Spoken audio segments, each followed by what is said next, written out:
বাংলাদেশ আওয়ামী লীগের গুটি কয়েক নেতা কর্মীরা এমনভাবে অপরাধে জড়িয়ে পড়েছিলেন, কর্তৃত্ববাদী সরকার এমনভাবে অপরাধে জড়িয়ে পড়েছিলেন, এ ব্যাপারে কারোর কোনো দ্বিমত আপাতত দেখি না। তবে তাদের অপরাধের বিচার ভিন্নভাবে হবে। তাদের অপরাধের বিচার যেভাবে রাষ্ট্রীয় আইন আছে সেভাবে করবেন। সেই অপরাধের বিচারের সাথে ওই সংগঠনের নিবন্ধন বাতিল করতে হবে, এটাই সরকার মনে করে না এবং সংবিধান সমর্থন করে না। মুক্তিযুদ্ধের চেতনা সমর্থন করে না, প্রথম মুক্তিযুদ্ধ দ্বিতীয় মুক্তিযুদ্ধ কোনো চেতনায় সমর্থন করে না। কোয়ালিটি সম্পন্ন আন্তর্জাতিক মানের steel bar CSRM, committed for better steel. Sharda নামে একটা সংগঠন, স্বেচ্ছাসেবী সংস্থা, নরসিংদীতে ওনাদের অফিস। ওনারা একটা রিট ফাইল করেছেন বেশ কয়েকটা প্রার্থনা করে।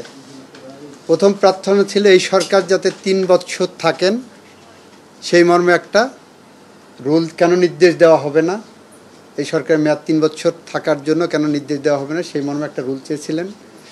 আর আরেকটা রুল চেয়েছিলেন আওয়ামী লীগের সন্ত্রাসী সংগঠন হিসেবে আওয়ামী লীগের নিবন্ধন কেন বাতিল করা হবে না।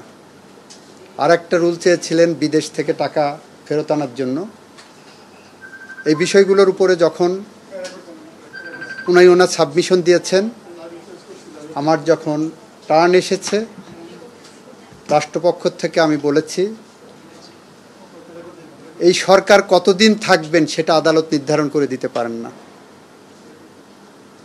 এটা ডক্ট্রিন অফ নেসেসিটি অ্যাপ্লাই করে আমাদের অতীতের যে কাস্টমারি ল আছে সেইগুলো বিবেচনায় নিয়ে এই সরকার যত দ্রুত সম্ভব নির্বাচনের মধ্য দিয়ে রাজনৈতিক প্রক্রিয়ায় বাংলাদেশকে একটি গণতান্ত্রিক রাষ্ট্রের দিকে নিয়ে যাওয়ার জন্য যা যা করণীয় এই সরকার করবেন।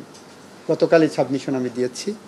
সুতরাং আদালত নির্ধারণ করে দিতে পারেন না যে 3 বছর থাকবেন না 5 বছর থাকবেন না 3 মাস থাকবেন। এবং গতকালকে আপনারা আমাদের প্রধান উপদেষ্টা মহোদয়ের বক্তৃতাও দেখেছেন যে এটা রাজনৈতিক দল ঠিক করবেন, জনগণ ঠিক করবেন।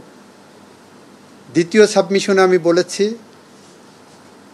মহান মুক্তিযুদ্ধের মধ্য দিয়ে অর্জিত এই বাংলাদেশ এবং এই বাংলাদেশের সংবিধান মানুষের অধিকার নিশ্চিত করার জন্য এটা হয়েছে, সেটা প্রথম মুক্তিযুদ্ধ এবং এই যে দ্বিতীয় মুক্তিযুদ্ধ জুলাই আগস্টে যেটা হয়েছে গণ অভ্যুত্থান,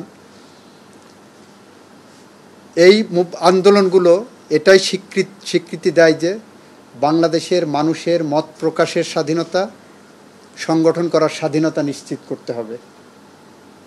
বাংলাদেশ আওয়ামী লীগের গুটি কয়েক নেতা কর্মীরা এমনভাবে অপরাধে জড়িয়ে পড়েছিলেন, কর্তৃত্ববাদী সরকার এমনভাবে অপরাধে জড়িয়ে পড়েছিলেন, এ ব্যাপারে কারোর কোনো দ্বিমত আপাতত দেখি না। তবে তাদের অপরাধের বিচার ভিন্নভাবে হবে।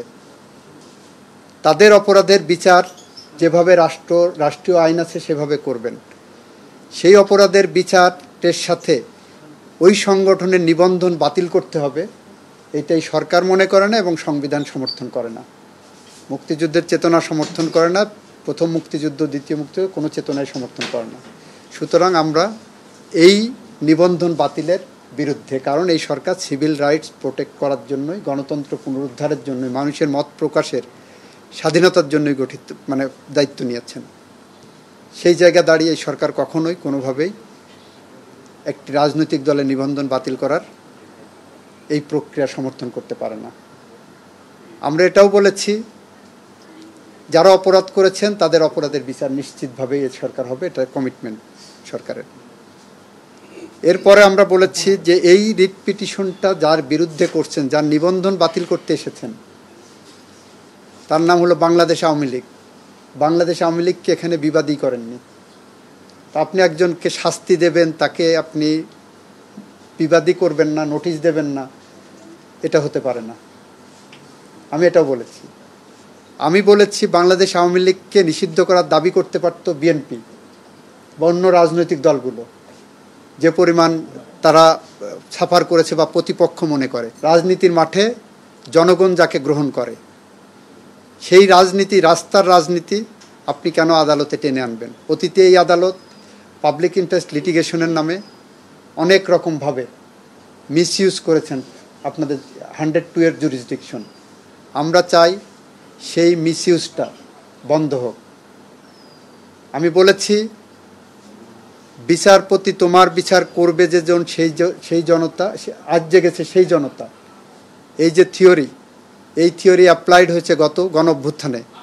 আমাদের দেশের সুপ্রিম কোর্টের প্রধান বিচারপতির, বাংলাদেশের প্রধান বিচারপতির বাসভবনে আক্রমণ হয়েছে।